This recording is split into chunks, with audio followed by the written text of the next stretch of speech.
Good evening, dear friends, and welcome to Watson's Margins.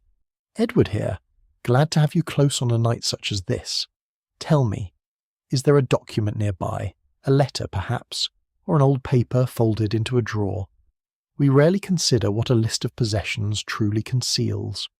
Watson understood that a name written down, or quietly omitted, may carry more consequence than any confession spoken aloud.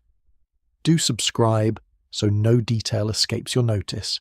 Now, settle in. For as the wisest observer of his age believed, it is the thing left out that most demands our attention. You'll find the Watson's Margins Spotify link in the description below. Chapter 1. The Respectable House in Bryanston Square. It has often seemed to me, in setting down these records of my friend Mr. Sherlock Holmes, that the most curious cases are not those which begin with violence, but those which begin with respectability. Blood and outcry announce themselves, they demand attention by their very nature. But a theft committed behind the unimpeachable face of good society, by persons whom no one would think to suspect, requires a very different cast of mind to unravel. Such was the case which I have chosen to call the affair of the Purloined estate inventory, and it began, as so many of our adventures began, on an unremarkable London morning. It was the latter part of November, and a grey mist lay over Baker Street such as seems to settle into the very furniture of a room and dampen the spirit along with the upholstery. I had come down somewhat later than my custom, my old wound troubling me with the change of weather, and I found Holmes already at the breakfast table, though he had touched nothing upon his plate.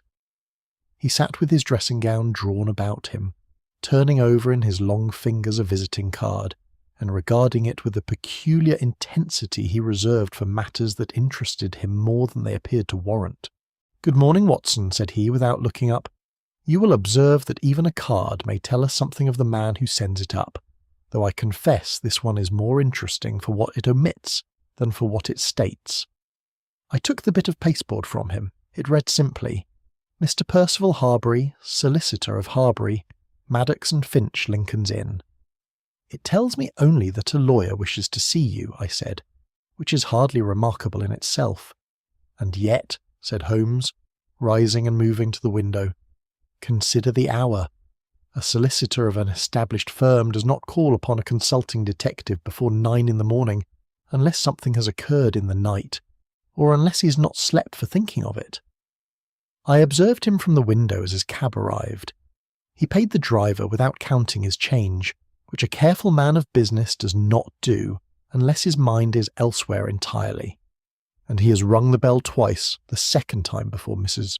Hudson could possibly have answered the first. Worry then. Worry of a particular sort, Watson. I've been reflecting this morning, even before our visitor arrived, upon a subject that I think will interest you, did interest me before I had so much as heard his name. It is this: how very easily a man may be made to trust what he sees, simply because of the manner in which it is presented to him. A clerical collar, a military bearing, a solicitor's sober black coat. These things persuade us before a single word is spoken. Society is built upon such trust, and I have sometimes thought that a clever rogue need do nothing more than dress the part to walk unmolested through the most guarded houses in London.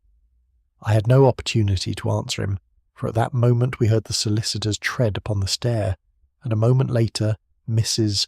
Hudson showed in a gentleman of perhaps 50 years, dressed with the precise neatness of his profession, but with a colour in his face and a tremor in his hands that spoke of considerable agitation. "Mr. Holmes," said he, scarcely waiting to be seated, "I must apologise for the earliness of my call, but I am at my wit's end, and I am told that you are the one man in London who may be able to help me before irreparable harm is done." "Pray be seated, Mr. Harbury, and compose yourself," said Holmes, with that gentleness he could summon when he judged it useful. "Watson, perhaps a little brandy. Now, sir, take your time, and tell us from the beginning." Our visitor accepted the glass gratefully, and after a moment began his narrative. "I am the solicitor," said he, "to the estate of the late Sir Wilfrid Ashcombe, who died a fortnight ago at his house in Surrey, a man of considerable property and a noted collector of antiquities.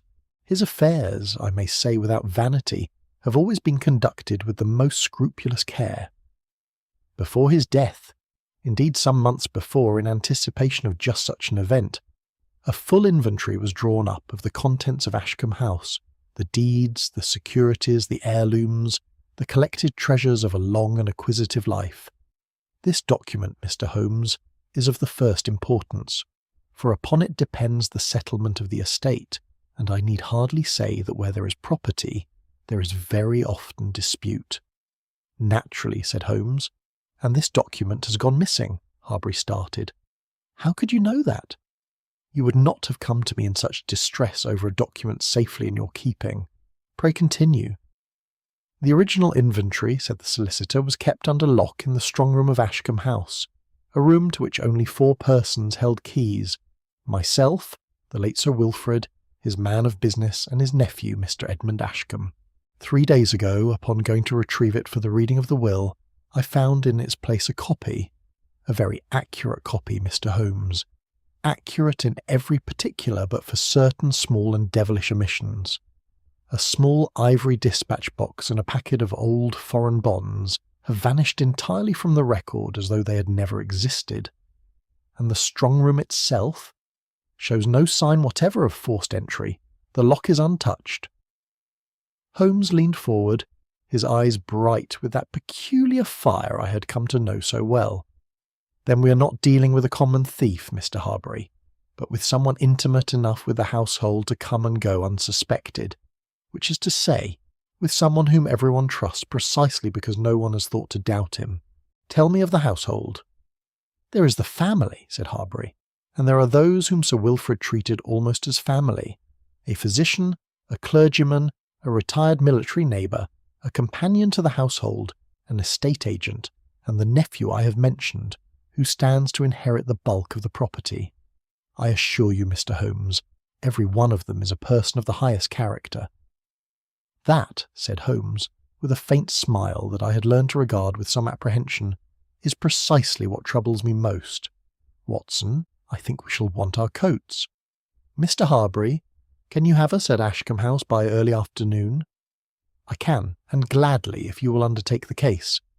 I will undertake it, said Holmes, for I begin to suspect that the theft of this inventory is the least curious part of the matter. It is not every day that a man steals a list of his neighbour's possessions. There must be something written upon that list or omitted from it that is worth a great deal more than ivory or bonds. We shall see, Mr. Harbury, we shall see. And with that, he rang for a cab, and our adventure in Bryanston Square, or rather, as I was soon to learn, in the quieter and more dangerous county of Surrey, had properly begun. Chapter 2: Ashcombe House and its upright inhabitants. The train carried us southward through a country already surrendering to winter, the hedgerows bare and the fields sodden with recent rain, and it was well past noon when we descended at the small station nearest Ashcombe House, and found a trap waiting to convey us the remaining distance. Harbury, who had grown somewhat steadier in the course of the journey, pointed out the house as we came upon it round a bend in the lane, a grave, handsome building of grey stone, its windows catching what little light the day afforded, its grounds kept with the particular tidiness that bespeaks long-established wealth rather than new. A house, I remarked, that looks incapable of harbouring a scandal. That, said Holmes, is its great advantage to whoever has committed this theft. Houses, like men, may wear a face that conceals a great deal. We were received at the door by a manservant of correct and silent demeanour, and shown into a library of sombre comfort, where presently the household began to assemble, summoned, I gathered, at Harbury's request, that Holmes might form his own impressions before suspicion had time to harden into accusation. The first to enter was a tall, weathered man of military bearing, who introduced himself with a bow as Major Reginald Vane, late of a cavalry regiment, and a neighbour of long standing. "A bad business, sir," said he to Holmes, in the abrupt manner of a man unused to softening his speech. "I have known the Ashcombe family 30 years, and I tell you plainly there is no thief among them. Some rascal from outside has had a hand in it, depend upon it." He was followed by Dr. Elias Penrose, the late baronet's physician, a spare, composed man with the unhurried manner of his profession, who shook our hands with a coolness that seemed less unfriendliness than habit, and by the Reverend Septimus Vale, an elderly clergyman of soft voice and severe principle, who spoke of the theft as though it were a sin against the departed rather than a mere crime against property. "It grieves me more than I can say," said he, "that such wickedness should touch a house I have known in its innocence these 40 years.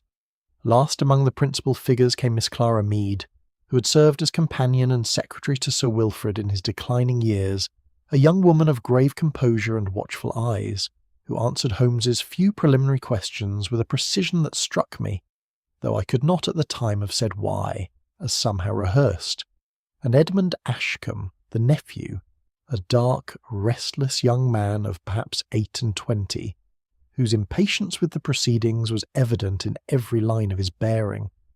"I do not see," said he with some heat, "why my uncle's death should be made the occasion for treating his household like a den of criminals. The will is to be read within the week, Mr. Holmes, and every day's delay is an injury to me." "An injury you are eager to see ended," said Holmes mildly, "which is natural enough in an heir. But I think, Mr.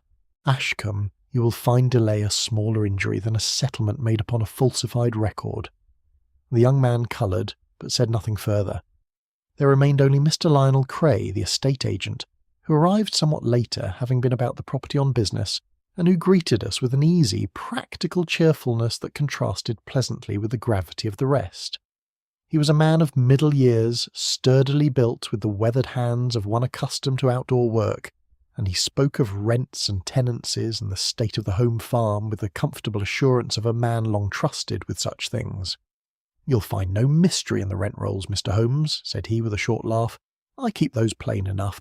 It's the valuables that have walked off, not the turnips." Holmes regarded him a moment with that quiet, unhurried attention, which I had so often seen unsettle men far more guarded than Cray appeared to be, and then turned the conversation gently elsewhere. When the household had dispersed to their several occupations, Harbury conducted us to the strong room, a small chamber off the study, fitted with a stout iron door and a lock of modern pattern. Holmes spent some minutes upon his knees before it, his lens in hand, examining the mechanism with the minute care he gave to such matters, while I stood by with the lamp. "No scratch upon the wards," said he at length, rising and dusting his knees. "No trace of false keys, no mark of a pick. Whoever opened this door did so with the proper key, or with one so faithfully copied as to leave no sign of imitation. That narrows our field a good deal, Mr. Harbury, though it does not narrow it as much as the household would wish, for a key may be borrowed as easily as it may be owned." "You think one of the 4 key-holders is guilty, then?" "I think nothing yet," said Holmes. "Beyond this, that a lock left unmarked tells us only that violence was not employed. It does not tell us who possessed the patience to do without it." He turned slowly about the small chamber, his eyes travelling over the empty shelves, the dust upon the floor, the single high window set with iron bars. "This window has not been opened in some years, I should say, by the manner in which the paint has settled into the frame. We may set aside, I think, any theory of entry from without." We returned to the library, where Harbury laid before Holmes the copied inventory, and my friend pored over it for the better part of an hour, comparing it page by page against an earlier, rougher draft which Harbury had fortunately preserved among his own papers. "You will observe," said Holmes presently, "that the omissions are not careless, they are surgical. A dispatch box of ivory, valuable but not unique. A packet of foreign bonds, valuable but easily traced if offered for sale. Whoever altered this list knew precisely what to remove, and removed nothing else. That argues, Mr. Harbury, not the haste of a common thief, but the deliberation of someone who understood exactly what these 2 items signified, and feared that understanding falling into other hands." "Then you believe the theft was not for the value of the goods?" "I believe," said Holmes slowly, folding the paper and laying it upon the table, "that we are not yet looking at a theft at all, in the ordinary sense, but at the careful concealment of something written between the lines of a list of property. What that something may be, I cannot yet say." But I think, Mr. Harbury, that before this matter is concluded we shall find that every person beneath this respectable roof is wearing a part assigned to him with rather more skill than we have yet given him credit for." It was an observation that I set down at the time as one of Holmes's characteristic flourishes, a turn of phrase rather than a settled conviction. I did not then guess how literally it was to prove true. Chapter 3. The inventory disappears. Twice. We dined that evening at Ashcombe House at Harbury's earnest request, for he was anxious that Holmes should observe the household at its ease, when masks, as he put it, are apt to slip a little. It was in the event a dinner I'm not likely to forget, though not for any reason Harbury could have foreseen. The table was laid in a long room hung with the portraits of departed Ashcombes, and the company was much as it had been that afternoon, with the addition of a temporary footman, a slim, fair young fellow who had been engaged, Harbury murmured to me only a few days before, the regular man having been called away by family illness. I thought nothing of him at the time beyond the ordinary notice one gives a stranger about a familiar table. Harbury had brought with him, in a flat leather case, the copied inventory and his own working notes upon it, intending, as he told us, to study them again after dinner with Holmes's assistance. The case he had set upon a side table near the door of the dining-room, within sight of the company throughout the meal, or so it seemed to all of us. The soup had scarcely been removed when the footman announced, in a voice that I recall now as oddly uneven, that a parcel had arrived requiring Mr. Harbury's signature.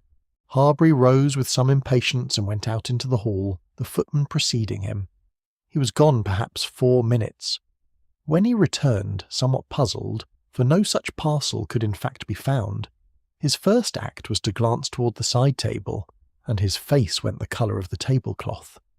The leather case was empty. The copied inventory had vanished a second time. The uproar that followed I shall not attempt to render in full. Edmund Ashcombe sprang to his feet, demanding to know who had been near the table, and in the confusion turned with sudden violence upon Miss Mead, accusing her, in terms more bitter than courteous, of concealing some family secret she had no right to keep. Major Vane, scarlet with indignation, rose half out of his chair and informed the young man in no uncertain language that he would answer for such words to a lady, and for a moment I believed we were to witness blows across the dinner table. Reverend Vale called for calm in a voice that trembled rather more than his office required, and Dr. Penrose alone retained an outward composure, watching the scene with the detached interest of a man observing a fever in a patient not his own. Through all of this, Holmes sat very still, his eyes moving from face to face with an attention that seemed almost indolent, so quietly was it given, and it was only afterward, when the company had been persuaded to disperse and the servants questioned, that he showed me how much that quiet had concealed. "You will have observed, Watson," said he, as we stood together in the now empty dining-room, "a number of small matters which our friends in their agitation overlooked entirely." "I observed a great deal of shouting," said I, "and very little else." "Then let me supply what the shouting obscured." He drew from his pocket a small object wrapped in his handkerchief, and opened it to show me a sleeve button of plain silver, of a pattern I judged unremarkable. This I found upon the floor beneath the side table where the case stood. It belongs to no coat I have yet examined in this house, and you will note, if you take it up, that it is fitted for the left cuff, not the right, by the manner of its hinge. A trifle, surely. A trifle is precisely what a careless man leaves behind him, Watson, and precisely what a careful man does not think to look for in another. There is more. The footman who announced the parcel, did you remark his speech? I thought him merely nervous. I thought him inconsistent. He addressed Harbury in tones distinctly of the East End, yet not 10 minutes earlier, in answering Mrs. Hudson's counterpart below stairs about the wine.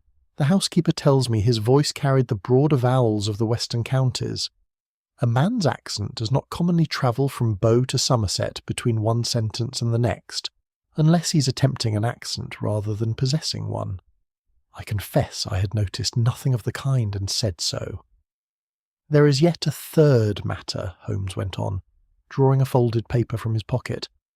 This was found pinned to the inside of Harbury's own door and reads, as you see, "Leave old sins buried." A curious sentiment to address to a solicitor concerned only with an inventory of plate and bonds, would you not say? I have compared the hand with specimens of Mr. Edmund Ashcombe's writing, which Harbury was good enough to furnish me this afternoon. The shapes of the letters resemble his closely, too closely in fact for an honest forgery, for whoever wrote this copied the form of each letter with care, yet failed entirely to reproduce the pressure and rhythm of Edmund's own hand, which runs light upon the upstroke and heavy upon the down. This was drawn, Watson, not written. Drawn slowly by someone who had studied a specimen and sought to imitate it rather than dashed off in anger by the man whose temper we are invited to suspect. Then you believe Edmund innocent? I believe, said Holmes, that someone wishes us a great deal more than the household wishes to believe Edmund guilty, which is not quite the same thing as believing it myself.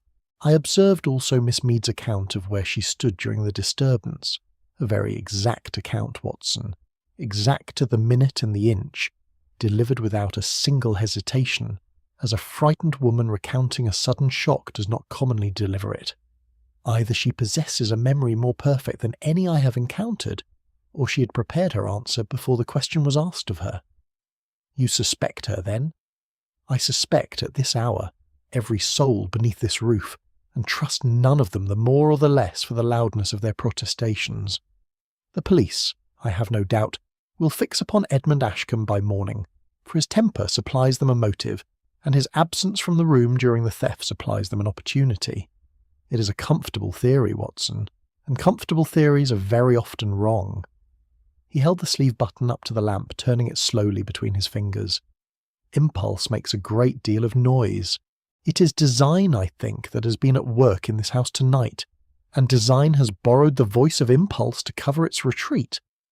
He said no more that night, but I observed that before retiring he made a careful note of every guest's seat at table, and the precise moments at which each had risen from it.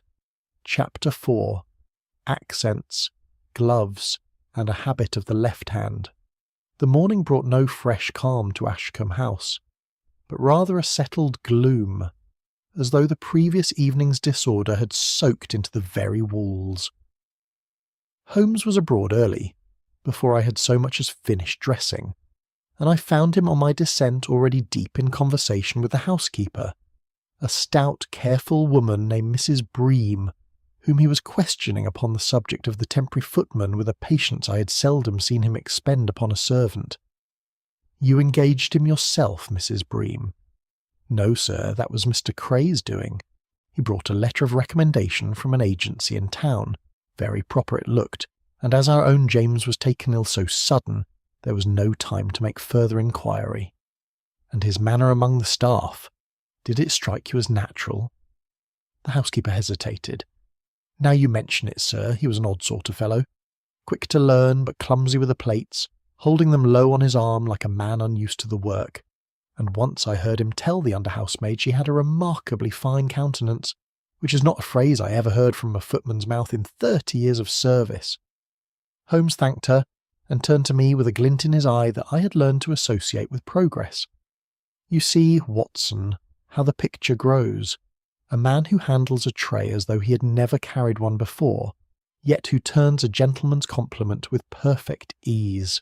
Our James Bell, I begin to suspect, has worn finer cloth than livery in his time. We spent the better part of the morning upon the recommendation letter itself, which Mr. Cray, summoned for the purpose, produced from the estate office without the least hesitation. I'm sure I don't know what's wrong with it, said he, watching Holmes examine the paper beneath his lens. Came through the regular agency, same as always. The hand is a careful one, Holmes murmured half to himself, and yet, Watson, observe the loop of this capital H. I have seen that loop before in a very different connection, though I cannot for the moment place it. He set the letter aside with the air of a man filing a thought away for later use, and turned the conversation, as he had a habit of doing, toward matters that appeared at first quite unconnected with the case in hand. It was in this manner that he came, before the day was out, to interview each member of the household a second time, ostensibly upon trivial points, and it was in the course of these interviews that I began to perceive the curious method by which my friend built his case, not by any single dramatic discovery, but by the patient accumulation of small unregarded habits. Dr. Penrose he found in the morning room and remarked, with every appearance of idle courtesy, upon the gloves the physician wore even indoors. "A poor circulation, Mr. Holmes," said Penrose with a thin smile.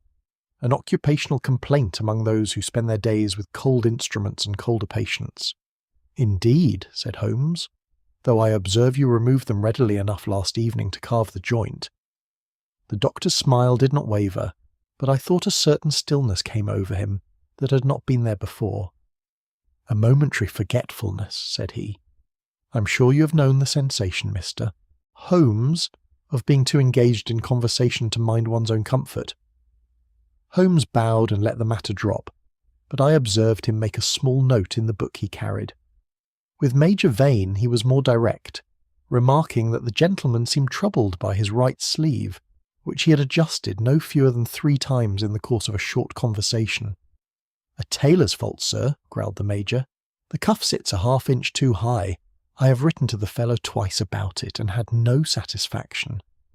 "A common grievance," said Holmes pleasantly, "though I confess I had thought the button I found last night might have come from your sleeve, until I observed it was cut for the left cuff, and your trouble, Major, lies plainly with the right." The Major's face darkened, though whether from offence or relief I could not then determine, and he made no further remark upon the subject. It was with Edmund Ashcombe, however, that the day's inquiries took their sharpest turn, for the young man met us in the garden with his boots still bearing the mud of the previous night, and made no attempt to conceal the fact. "You will have heard, I suppose," said he, with a bitterness that did him no credit in the eyes of strangers, "that I went out after dinner in something less than a Christian temper. I do not deny it. I was accused before the whole table of a thing I did not do, and I walked the grounds an hour to cool my blood rather than say something I should regret. If that makes me a thief in your eyes, Mr. Holmes, you are welcome to think it." Holmes regarded the young man's boots, and then the soft earth of the path beneath the garden door, where a set of prints, now somewhat blurred by the night's rain, corresponded closely enough with the boots in question. "I think nothing yet, Mr. Ashcombe," said he, "beyond what the ground itself tells me, which is that you walked here in anger, and walked, I think, alone." "I did, and spoke to no one. To no one but my own bad temper, Mr. Holmes, which is poor company on a wet night." When the young man had gone, striding off toward the stables with his hands thrust deep in his pockets, I confessed to Holmes that the evidence, taken altogether, seemed to me to press rather heavily upon him. "It does," said Holmes, "and that, Watson, is precisely what gives me pause. Consider, a man with opportunity, a man with manifest temper, a man whose boots fit the prints by the door as neatly as a key fits its lock. Here is a case so complete that the Surrey police will have it solved and dismissed before the week is out, and ask no further questions. I have observed in the course of a long experience that the truth is rarely so obliging as to leave its evidence lying so conveniently to hand, arranged, as it were, for the benefit of whoever first looks for it." "You think the prints were left deliberately?" "I think," said Holmes, drawing his coat about him against the rising wind, "that impulse, as I remarked to you last night, makes a great deal of noise. Temper, mud, accusation, all the visible furniture of guilt.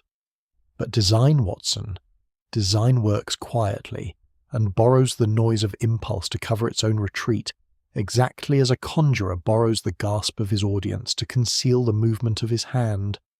Somewhere in this house there is a hand that has been very busy indeed, and very quiet about it, and I do not think it belongs to Edmund Ashcombe at all." Chapter 5. True Grief and Manufactured Alarm. It is a curious fact, which I have observed in the course of my long association with Sherlock Holmes, that grief, like every other human emotion, has a grammar of its own, and that a man practised in reading it may detect the false note in sorrow as readily as a musician detects the false note in a symphony. Holmes possessed this faculty to a degree I have never seen equalled, and it was upon this faculty, rather than upon any fresh physical clue, that he relied through the better part of that second day at Ashcombe House. The occasion presented itself that afternoon, when Harbury proposed, with Holmes's quiet encouragement, that the household be gathered once more in the library to discuss the disposition of Sir Wilfrid's personal effects pending the eventual settlement of the estate. It was, I confess, a transparent device, intended less to settle any practical question than to observe how each member of that strange company received the mention of the dead man's possessions. But it served its purpose admirably, for grief, when it is genuine, does not wait for an appointed hour to declare itself, and falsehood, however well rehearsed, is apt to stumble upon the unexpected. Harbury began by reading a list of minor bequests, mentioning in passing a battered writing desk that had stood in Sir Wilfrid's study since his youth, a thing of little monetary value but evidently of long use. I observed Miss Mead's countenance change in that instant with a suddenness that struck me as wholly unguarded. Her eyes filled, and she turned her face a little from the company, in the manner of one whose composure has been taken by surprise rather than performed for an audience. "Forgive me," said she in a low voice when Harbury paused. "He wrote his letters at that desk every morning of his life. I did not think to hear it spoken of so plainly." No one remarked further upon the jewels and securities mentioned a moment later, though these were of far greater value, and it was this discrepancy, trifling as it appeared, that Holmes drew my attention to afterward. "You will note, Watson, that her sorrow attaches itself to the desk and not to the diamond," said he, as we walked together in the Bear Garden. "Grief that is genuine fastens upon what is humble and particular, a worn desk, a familiar chair, rather than upon what is merely costly. I am increasingly persuaded that whatever falsehood has been practised in this house, Miss Mead's affection for her late employer was not among them." When the same list was read to Edmund Ashcombe, the young man's reaction was rather different, but no less instructive. He listened with evident impatience to the smaller bequests, and broke in sharply when the question of the principal inheritance was raised, demanding to know how soon the matter might be concluded. Yet I observed in him no flicker of that furtive watchfulness which I should have expected in a man fearing exposure. His anger, in short, was the anger of a man wronged by delay, not the anger of a man dreading discovery. "He resents the law," Holmes observed quietly, "but he does not fear it. That is no proof of innocence, Watson, for a bold man may wear his guilt as openly as his temper, but it is at the least a point in his favour, and points in a man's favour are not so plentiful in this case that we can afford to discard one." It was the Reverend Vale, however, who provided the day's most curious study. The old clergyman had sat through the reading of the lesser bequests with every appearance of melancholy propriety, murmuring occasional pieties, but when Harbury came at last to mention, almost in passing, the small ivory dispatch box that had vanished from the inventory, the Reverend's composure broke with a suddenness quite out of proportion to the matter at hand. "That box," said he, his voice rising, "ought never to have been mentioned in this house. It is a wicked thing that it should be spoken of as though it were mere property when—" He checked himself abruptly, and resumed in a more measured tone that convinced me less than his outburst had. "I beg your pardon. The dead deserve a decent silence, that is all I meant to say." "A very natural sentiment," said Holmes smoothly, "though you will forgive me, Reverend Vale, if I confess myself curious as to why a dispatch box should provoke a decent silence more readily than a casket of jewels." The clergyman had no ready answer, and the subject was permitted for the moment to drop. But Holmes's eyes had taken on the particular brightness I had learned to associate with a scent freshly found. Dr. Penrose, by contrast, betrayed nothing whatever throughout the proceeding, listening to every item with the same unbroken composure he had shown since our arrival. And it was this very composure, paradoxically, that interested Holmes more than any outburst could have done. A man may govern his face, Watson, But he cannot always govern the small economies of breath and movement that accompany strong feeling, said he afterward. I watched the doctor's hand throughout that reading, and it did not once tighten upon the arm of his chair, not even when the dispatch box was named.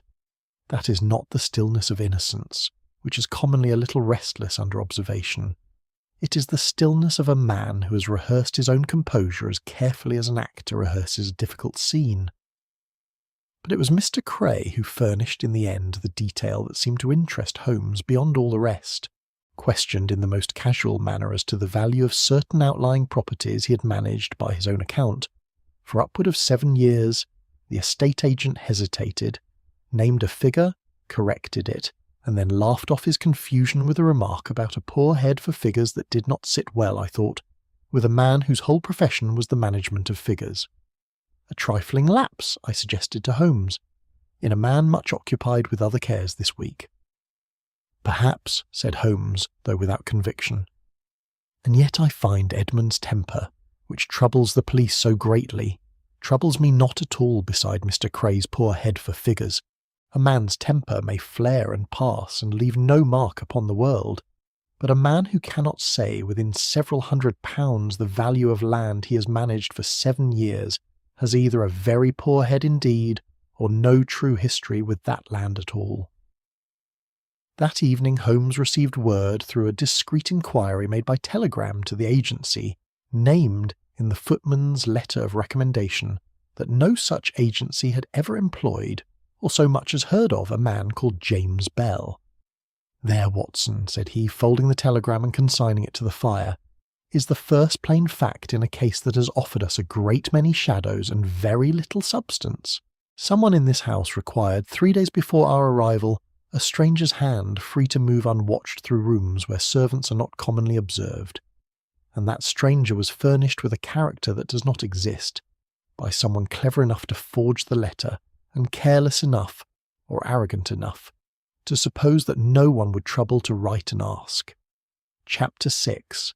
The Man Who Was Not James Bell. Holmes rose the following morning with the air of a man who has reached, in the privacy of his own thoughts, some conclusion that the available evidence has not yet earned him the right to state aloud. I had grown accustomed, over the years, to these intervals of quiet certainty, when his mind had drawn ahead of his proof and he moved through an inquiry with a surer step than the fact strictly warranted, gathering the material support for a construction already complete in his imagination. It was both his great gift and, upon occasion, his great danger. He announced at breakfast that he intended to spend the morning in the village, and invited me to accompany him. Harbury, plainly discomfited by an investigation that appeared to proceed in all directions at once and resolve nothing, pressed him for some indication of his thinking, and was met with the gentle, implacable evasion Holmes reserved for those moments when he was quite prepared to be wrong, and had no desire to be wrong publicly. The village of Ashcombe Parva lay 1.5 miles from the house, along a lane that followed the curve of a shallow valley, and we walked it at a pace that suited the raw morning air. Holmes was not communicative, but he was observant, pausing once to examine the board outside the small post office, and again to read a notice pasted in the window of a tobacconist's shop, before he found what he'd come for, the office of the solicitor who had, by local report, managed the affairs of several county families before Harbury's firm assumed the Ashcombe business. "I am not at liberty to discuss old clients," said the elderly practitioner who received us, with the guarded courtesy of his profession. "Nor do I ask it," said Holmes pleasantly. "I ask only whether you can tell me anything of a clerk who was employed in the Ashcombe household's affairs some years ago, a young man named Arthur Selwyn." The solicitor's expression shifted in a manner I can only describe as uncomfortable.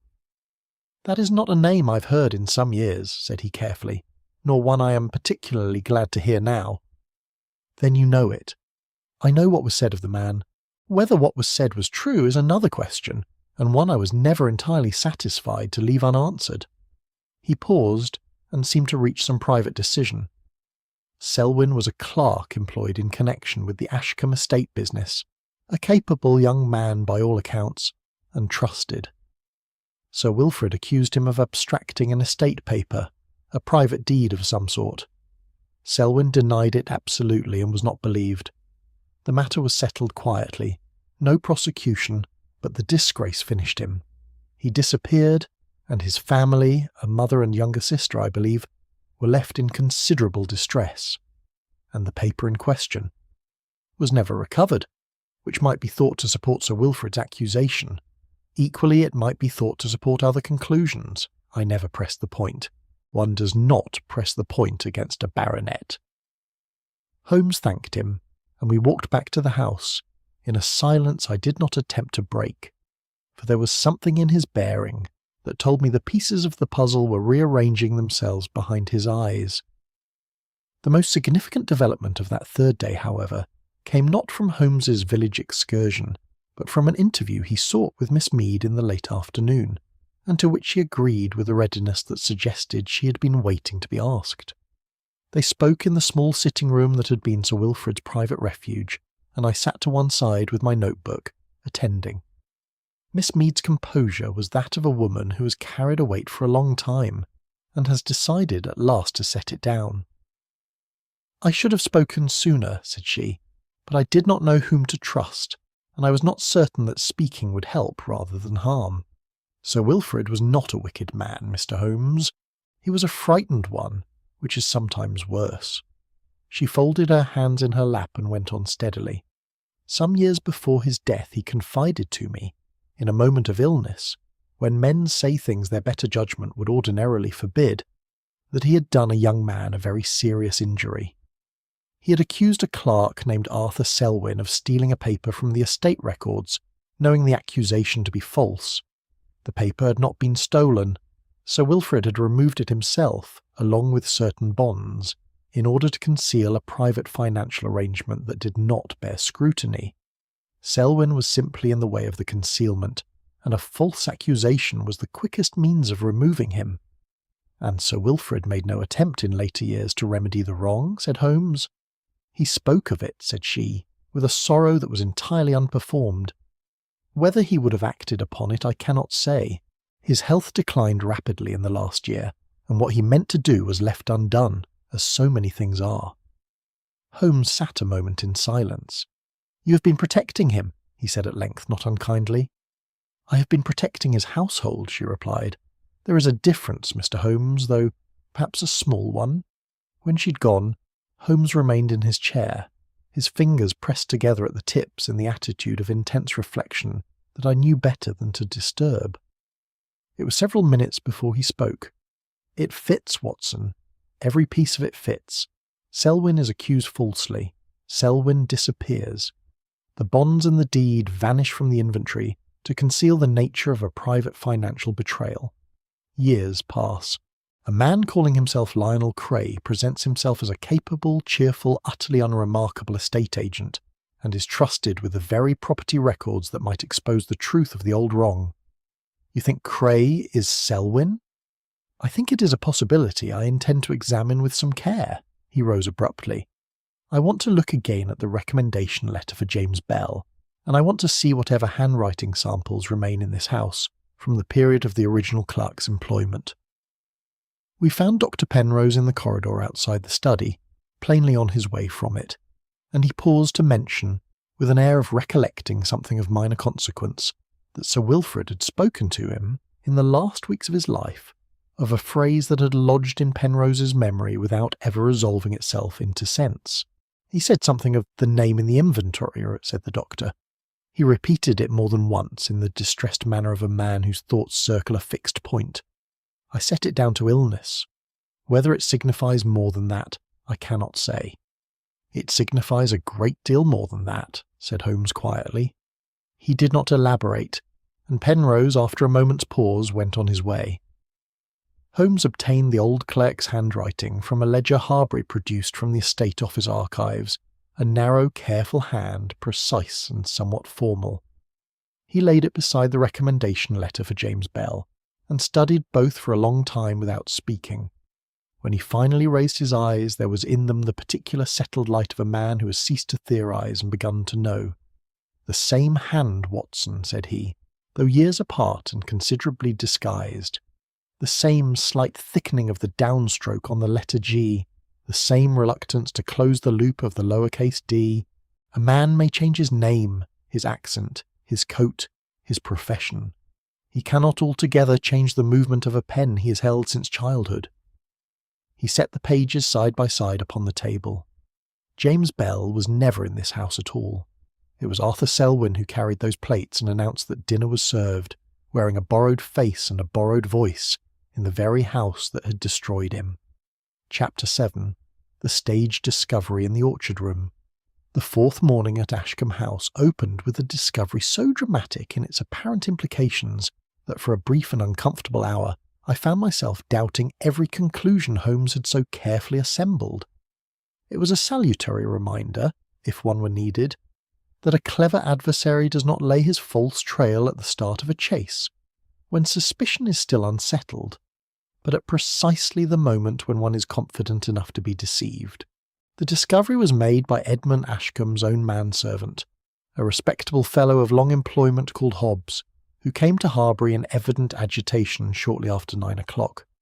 He had gone to the orchard room, a small seldom-used chamber off the east corridor which Edmund had fitted up as a private writing room, to attend to a matter of correspondence, and had found the writing cabinet in that room standing fractionally ajar, its lock apparently having failed to catch. On opening it to secure it properly, he had found within, laid without any attempt at concealment across a sheaf of ordinary papers, the missing copied inventory. Harbury summoned Holmes at once, and we found the cabinet as Hobbs had described it, a compact piece of furniture of walnut and brass fittings, its interior in tolerably good order, the inventory sitting atop a collection of the young man's personal papers, as plainly as a book upon a shelf. Beside it lay the silver sleeve button Holmes had recovered from the dining-room floor, and a torn scrap of paper that matched, when Harbury produced the original from his pocket-book, the warning note found pinned to his door. The three objects together composed so neat a picture of guilt that I confess my heart sank as I surveyed them. Even Holmes, standing at the cabinet with his hands clasped behind his back and his head a little forward, was silent for longer than I expected, and in that silence I felt the accumulated weight of what the evidence appeared to say. Edmund, when summoned, received the news with a fury that seemed to me entirely consistent with innocence, and entirely useless as a demonstration of it. He swore.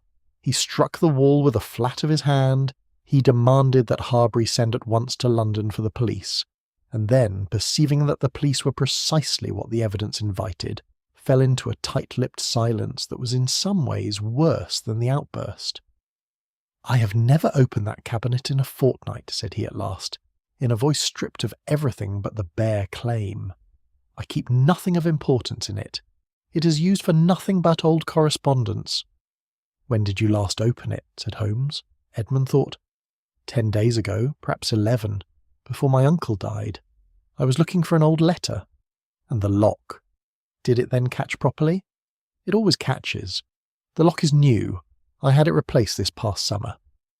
He looked at Holmes with something close to appeal in his eyes, which was the more affecting for being so plainly foreign to his nature.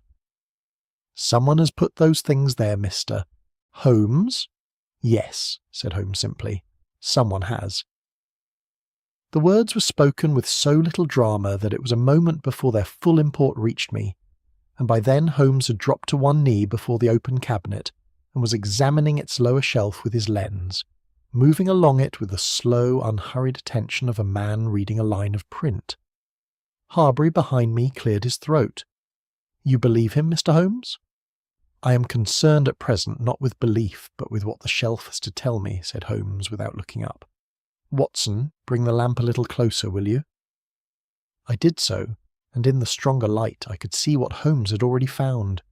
The interior of the cabinet was uniformly covered with that fine, pale dust that settles upon furniture when it is not in regular use, a thin and even layer undisturbed upon the back and sides of the shelf. "Now observe," said Holmes, "the section of shelf upon which the inventory rests, and the section to its immediate left." He indicated with one finger, not touching the surface.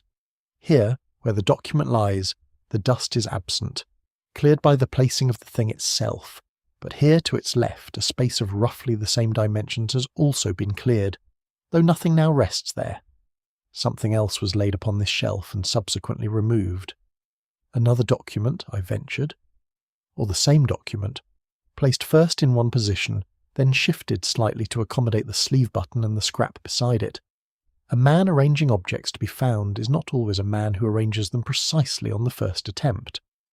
More interesting still, the dust at the very back of the shelf, quite undisturbed by either placement, carries the ghost of an object that has not moved in many months. A rectangular impression, approximately the dimensions of a small dispatch box. He rose, brushing his knees.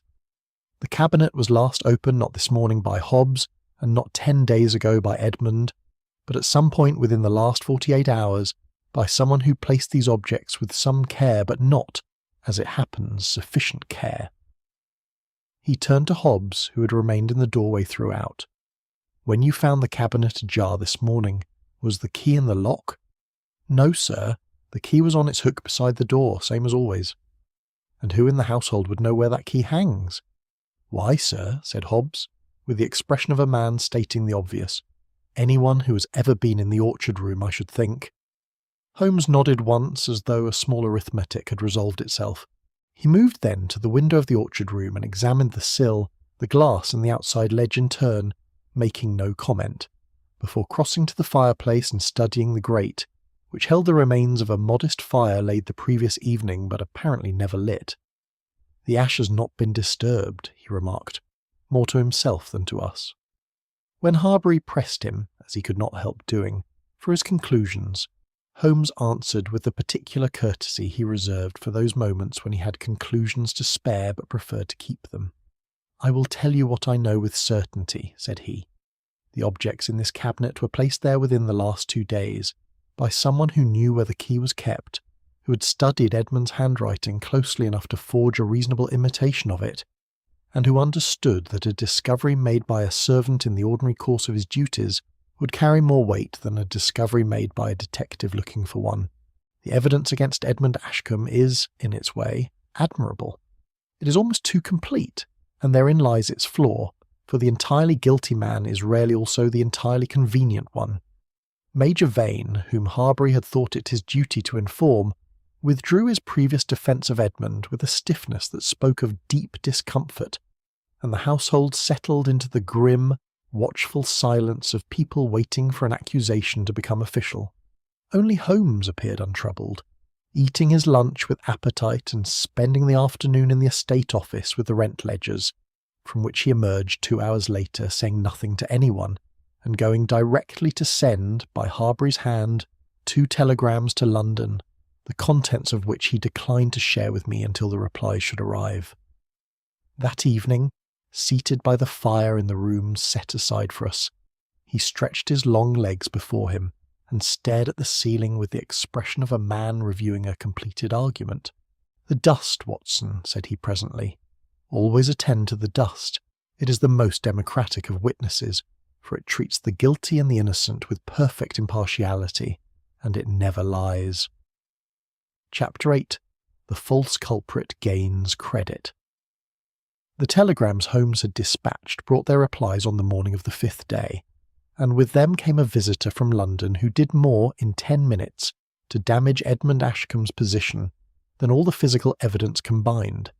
His name was Garvey, a pawnbroker of the Waterloo Road, a stout, deliberate man with the careful eyes of one who has spent a career assessing what people bring to him and valuing it lower than they hope. He had read of the Ashcombe affair in the papers. Harbury had been unable to prevent a brief notice appearing, and had presented himself at Scotland Yard with information he considered pertinent. Inspector Graves, who had arrived the previous evening from the county constabulary, and whose attitude toward Holmes combined professional suspicion with an entirely genuine desire to close the matter quickly, brought Garvey to Ashcombe House with an air of satisfaction he did not greatly trouble to conceal. The pawnbroker's account was straightforward, and delivered with the measured confidence of a man who has recited a thing enough times to trust it.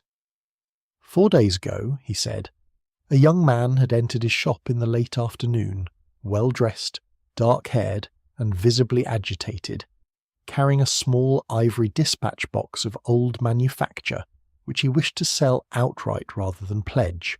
The young man had named a price, been offered rather less, and had departed without completing the transaction, taking the box with him, but leaving behind a name, Edmund, which he had let fall in a moment of impatience, and an address that proved, upon subsequent inquiry, to correspond with Ashcombe House in Surrey.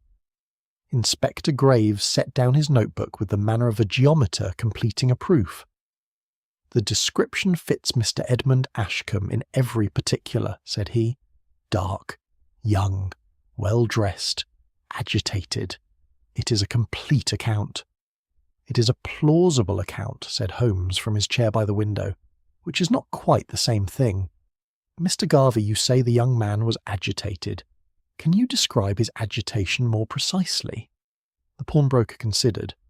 "He was in a hurry, sir, and not best pleased to be offered less than he asked. He tapped the box on my counter and said something to the effect that a house named Ashcombe did not sell its property for such a sum." "He used that word, Ashcombe?" "He did, sir, and with the accent of the county, if you follow me, a local sound to it." Holmes was silent a moment, and I saw something shift in his expression. Not surprise exactly, but the particular quality of recognition that crosses a man's face when a detail confirms what he had already begun to suspect.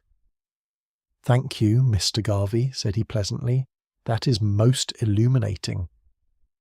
When the pawnbroker had been shown out by Graves, who departed with him to confer upon the practical question of a warrant, Holmes turned to me with an expression I had not seen in several days. The quiet, undramatic certainty of a man whose arithmetic has finally balanced to the last figure. "You heard it, Watson." "The accent," I said, "the county inflection." "Edmund Ashcombe was educated in Geneva, and subsequently in London.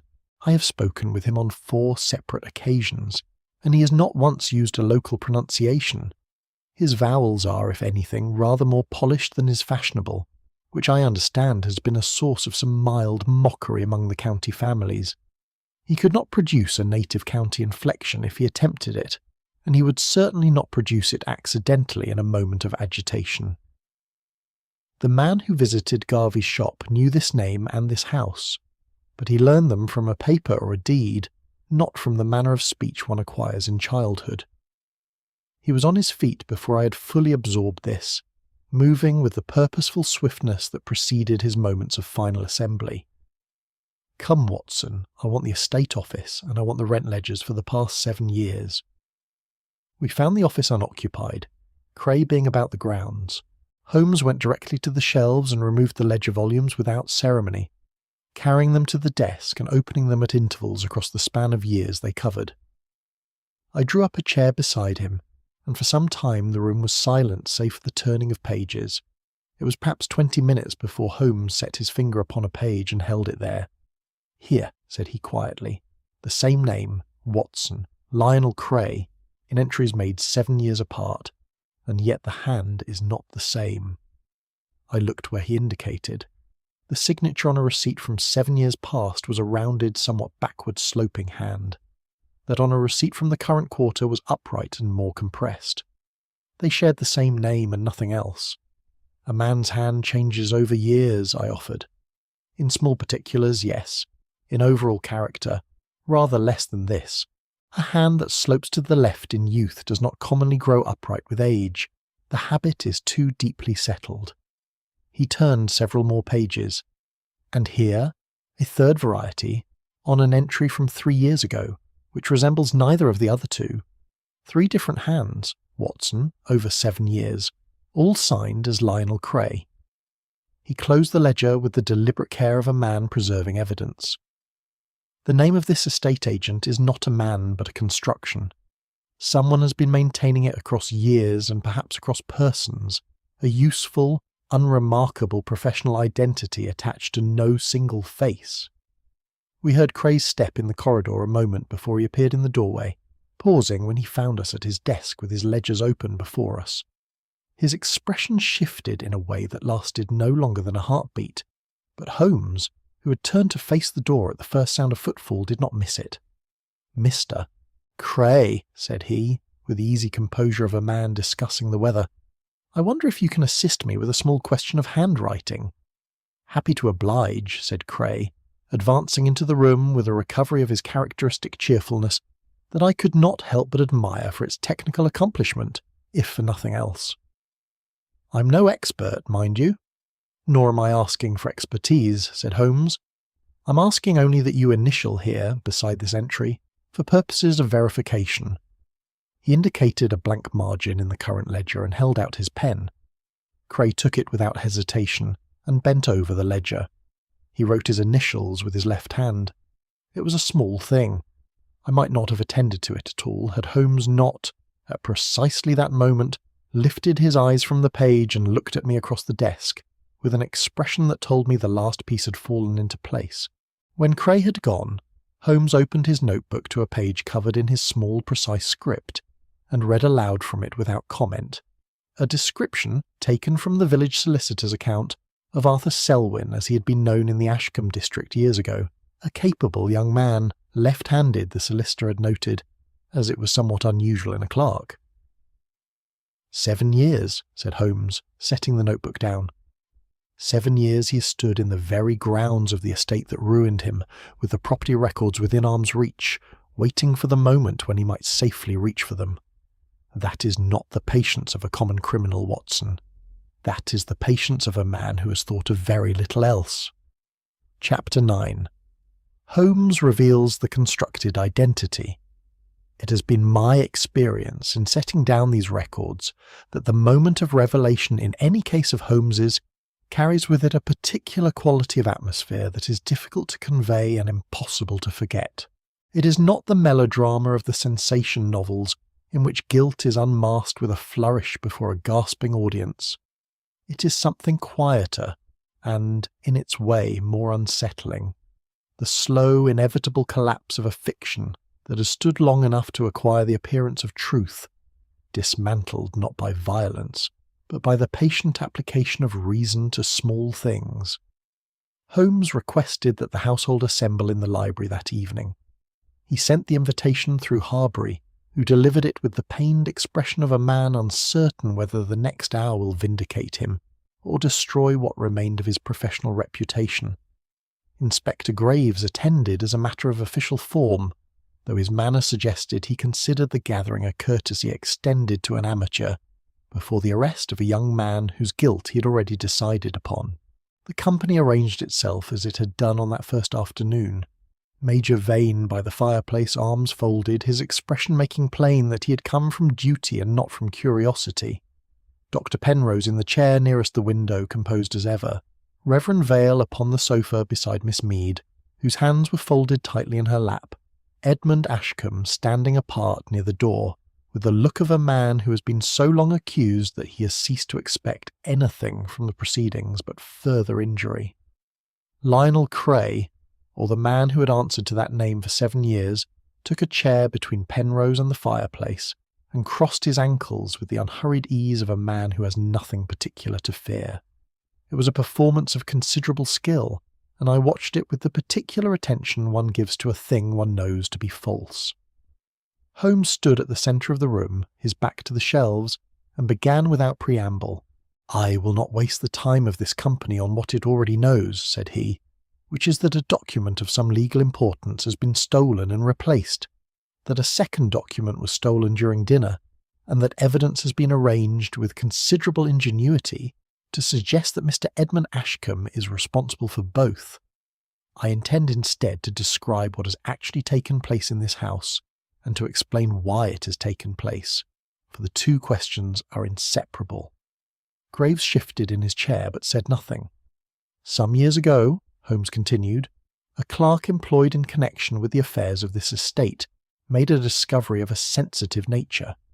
He found that Sir Wilfrid Ashcombe had quietly removed from the estate inventory 2 items of considerable significance, a packet of foreign bonds and a private deed, both of which recorded the details of a financial arrangement that Sir Wilfrid had reason to conceal.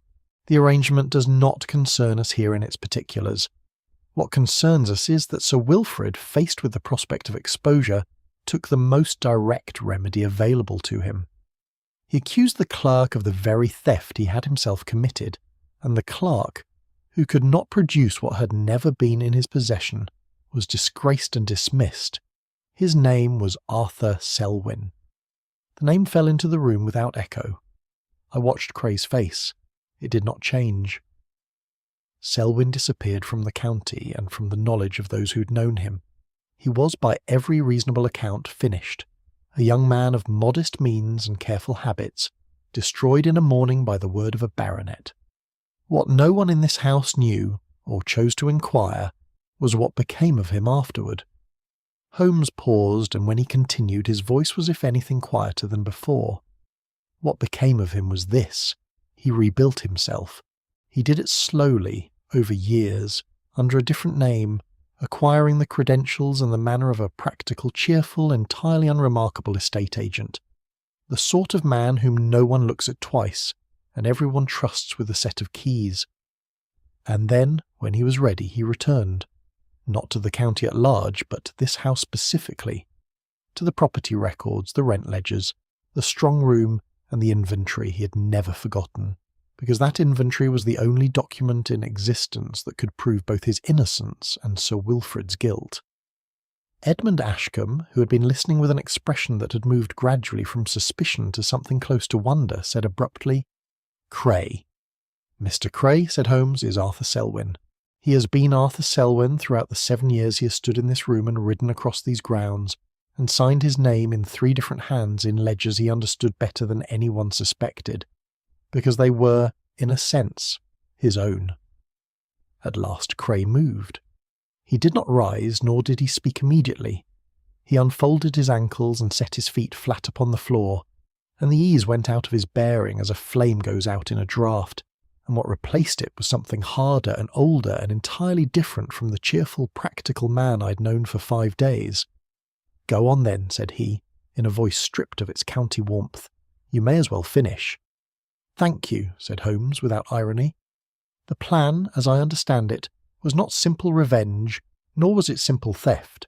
Selwyn's purpose was the recovery of the original inventory, which, unlike the copy, retained the record of the bonds and the deed, and with them the evidence that Sir Wilfrid, not Selwyn, had removed them. The plan required access to the strong room, which he had as estate agent. It required a means of removing the document without immediate suspicion, which he arranged by substituting a copy accurate in every particular, but for those 2 crucial omissions, and it required, when the substitution was discovered and inquiry begun, a direction in which suspicion could be made to travel." "Edmund," said Major Vane heavily. "Edmund," Holmes confirmed, "whose temper was a matter of local knowledge, whose movements on the night of the dinner were easily anticipated, and against whom a sleeve button, a torn note, and a planted inventory would construct a case sufficient to satisfy a busy constabulary. Selwyn did not introduce a false footman to the house, Mr. Graves. Selwyn was the false footman. He knew the household routines well enough to perform the part, if imperfectly, for a single evening, and he used that evening to remove the copied inventory from Harbury's case, when the announcement of a fictitious parcel drew the solicitor to the hall. The disguise required only a change of coat, a borrowed accent, and the reasonable confidence that men of good society do not study the faces of those who carry their plates. Miss Mead made a small sound that might have been grief or might have been relief, or perhaps both at once. The recommendation letter, Holmes continued, was written in the hand of a deceased clerk from Harbury's own firm, whose style Selwyn had studied during his earlier time in the business, and whose death conveniently placed him beyond the reach of inquiry. The forgery was accomplished, but the ink was newer than the paper, a small error that pointed the way. The warning note imitated Edmund's letter forms without capturing the rhythm of his pen, because shape may be copied by a careful eye, but pressure and habit belong to the hand alone. The staged discovery in the orchard room was undermined by dust, which is a more faithful record-keeper than any witness, for it showed that the objects planted in that cabinet had displaced a layer settled over weeks, and that something else had rested upon the same shelf very recently, something the size precisely of a small ivory dispatch box. He looked directly at Selwyn now. The name in the inventory that Sir Wilfrid repeated on his deathbed was not a word written in that document. It was the name of the man the inventory had been used to destroy. Even in his final illness, the wrong he had committed was not, it seems, a thing that could be comfortably set down. Inspector Graves had risen to his feet. Selwyn sat very still, his hands open upon his knees, looking at nothing in the room. "I will say this," said Holmes, and his voice carried a note I recognised from other cases and had learned to respect, for it came from no performance but from something genuine in the man. The original injury was real, and plainly not forgotten, because it was never repaired. A man who carries a false accusation for 7 years without remedy has been given very little reason to trust in the ordinary operation of justice, and it would be dishonest to pretend otherwise. He paused. That is not offered in mitigation of what followed. An innocent man was nearly ruined by these proceedings, and that fact does not diminish because another innocent man was ruined before him. It is offered simply as context, and I think the law, when it considers this matter, would do well to consider it alongside everything else. The fire had burned low. Nobody spoke. Outside, the wind moved through the bare branches of the orchard, and the house, for all its grey stone propriety, felt at that moment less like a fortress against scandal than like a room in which something long sealed had finally been opened to the air. Chapter 10. Reputations Corrected. The silence that followed Holmes's exposition lasted long enough to become a presence in the room, occupying the space between the assembled company, with the particular weight of those moments in which truth, newly spoken, has not yet been entirely believed. It was Arthur Selwyn himself who broke it, and he broke it not with confession, but with a question. "How long?" said he, addressing Holmes with a directness that had shed every remnant of Cray's comfortable manner. "Have you known?" "I have suspected since the second morning," said Holmes. "I have known since yesterday afternoon, when you initialed the ledger with your left hand, and I was able to confirm what a description in a solicitor's notes had already suggested to me. The left-handedness of a clerk, mentioned as an incidental peculiarity years ago, is not a thing a man corrects with a change of name." Selwyn received this with the stillness of a man who has prepared himself, over many years, for a variety of outcomes, and finds that the actual one, though unwelcome, is at least comprehensible. "I did not intend harm to the boy," said he after a moment. "Edmund Ashcombe is nothing to me personally. He is the heir of a man who destroyed me, which is not the same thing as being guilty of that destruction himself. I meant only to direct attention long enough to recover what I came for and be gone." "You meant," said Holmes, with a precision that was not unkindness but would not be softened, "to see an innocent man arrested for crimes you committed, so that you might leave the county undisturbed. The distinction between intention and effect is one I suggest you reflect upon carefully, for Inspector Graves will certainly not trouble himself with it." Graves, who had been listening with the expression of a man revising his professional afternoon at some speed, cleared his throat and took a step forward. It was at this moment that Miss Mead rose from the sofa, and something in the quality of her movement caused every person in the room to attend to her before she had spoken a word. She drew from the inside of her dress a letter, folded and sealed with the black wax of mourning, and held it out to Harbury. "Sir Wilfrid gave me this 7 months ago," said she, her voice composed and clear, "with instructions that it was to be opened only in the event that certain matters, as he put it, came to light after his death. I understood, though he did not say it plainly, what matters he meant. He told me he had been a coward about it for too long, and that a letter, at least, was something." She paused. "I did not know whether opening it would help or harm. I know now." Harbury broke the seal with hands that were not quite steady, and read the letter first to himself, and then, at Holmes's quiet prompting, aloud to the room. It was not a long document, and Sir Wilfrid had not written it in any spirit of elaborate penance. It was the letter of an old man in failing health who had carried a dishonesty too long and found it heavier in illness than it had been in vigour. He confirmed, in plain and unambiguous terms, that Arthur Selwyn had never stolen any paper from the Ashcombe estate, that the accusation had been made falsely to prevent Selwyn from drawing attention to the removal of certain bonds and a private deed. and that the wrong done to the young man and to his family had never, to his lasting shame, been repaired. The letter was not addressed to Selwyn. It was addressed to no one in particular, which made it, in some respects, the more honest document for being intended not as restitution but as record. When Harbury had finished reading, he set the letter upon the table with the careful deliberateness of a man placing a thing where it cannot be taken back, and stood looking at it for a moment before he spoke.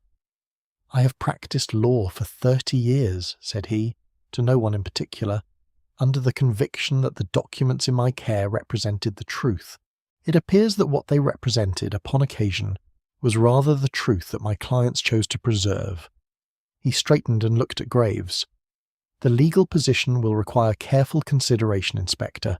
I trust you will allow me that consideration before any precipitate action is taken."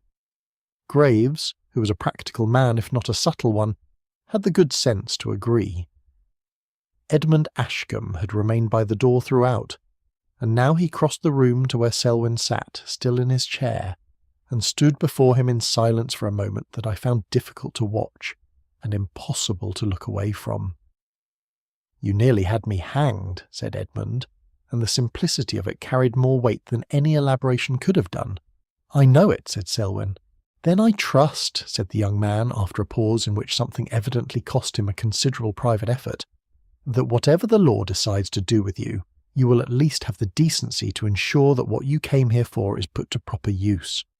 It was, I thought, a remarkable thing for a young man so recently cleared of a capital accusation to say, and Holmes, who had been leaning against the bookcase with his arms folded, raised his eyes toward Edmund with an expression I had seldom seen on his face and could not have easily named.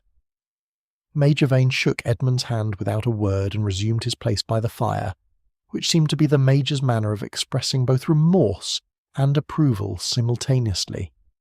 Reverend Vale offered a murmured piety to no one in particular, and then fell gratefully silent, which was, under the circumstances, the most useful contribution available to him. What remained of the evening was taken up with the practical.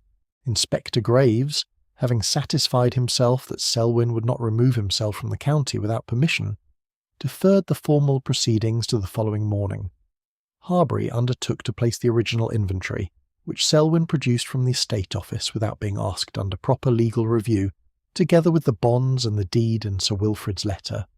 The question of how the law might regard Selwyn's case was, as Harbury observed, a matter of some genuine complexity.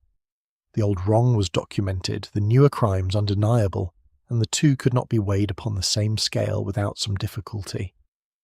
Holmes and I sat up late that night by the fire in the room set aside for us, and it was in the comfort of that quiet hour, with the house settled around us and the wind dropped to nothing outside, that I ventured to ask whether he felt any sympathy for Selwyn's original purpose, if not for his methods. Holmes was a long time answering, and when he did, his voice was measured in the way it became when he was saying something he had thought through to its end. "Sympathy is not a difficult thing to extend to a man who was wronged," said he. "The question that interests me is not whether the wrong was real. It plainly was. But whether the recovery of an injured name justifies the construction of a false one.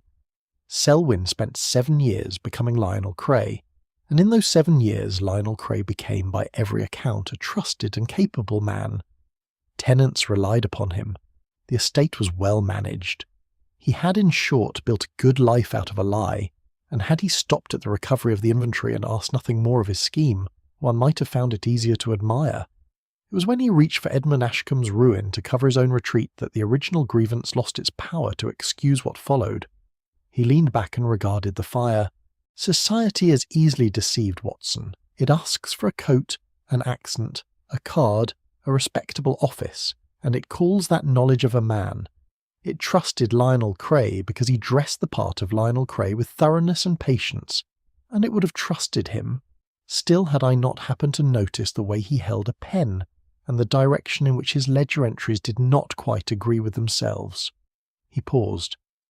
"I am sometimes asked what it is that I trust, if not the ordinary signals that satisfy other men. The answer is, only what cannot be arranged. Dust, ink drying at a different rate to paper, the pressure of a hand upon a page. These are the things that do not know they are being observed, and they are consequently the only witnesses in whom I place any confidence at all. I set down my glass and said nothing for a little while, for it seemed to me that the case of the Purloined estate inventory had ended as the best of Holmes's cases always ended, not with a simple division of the world into the guilty and the innocent, but with something altogether less comfortable and altogether more true. The original inventory was restored to its proper place in law. The bonds and the private deed were referred to counsel. Selwyn's old disgrace was publicly and formally corrected. The solicitor's letter providing the plain evidence that had been absent for so many years. Though what the courts made of his newer conduct in the weeks that followed is a matter that belongs to the legal record rather than to this account. Edmund Ashcombe came into his inheritance without further impediment. Miss Mead remained at Ashcombe House by Edmund's express invitation, which seemed to me to speak well of him. We returned to Baker Street the following morning by the early train, and Holmes spent the journey with his eyes closed and his fingers pressed together, giving every appearance of sleep but betraying himself by the faint irregular tapping of one foot against the seat, which I had long ago identified as the sign of a mind still quietly at work upon the margins of a problem it had, in all its essentials, already solved.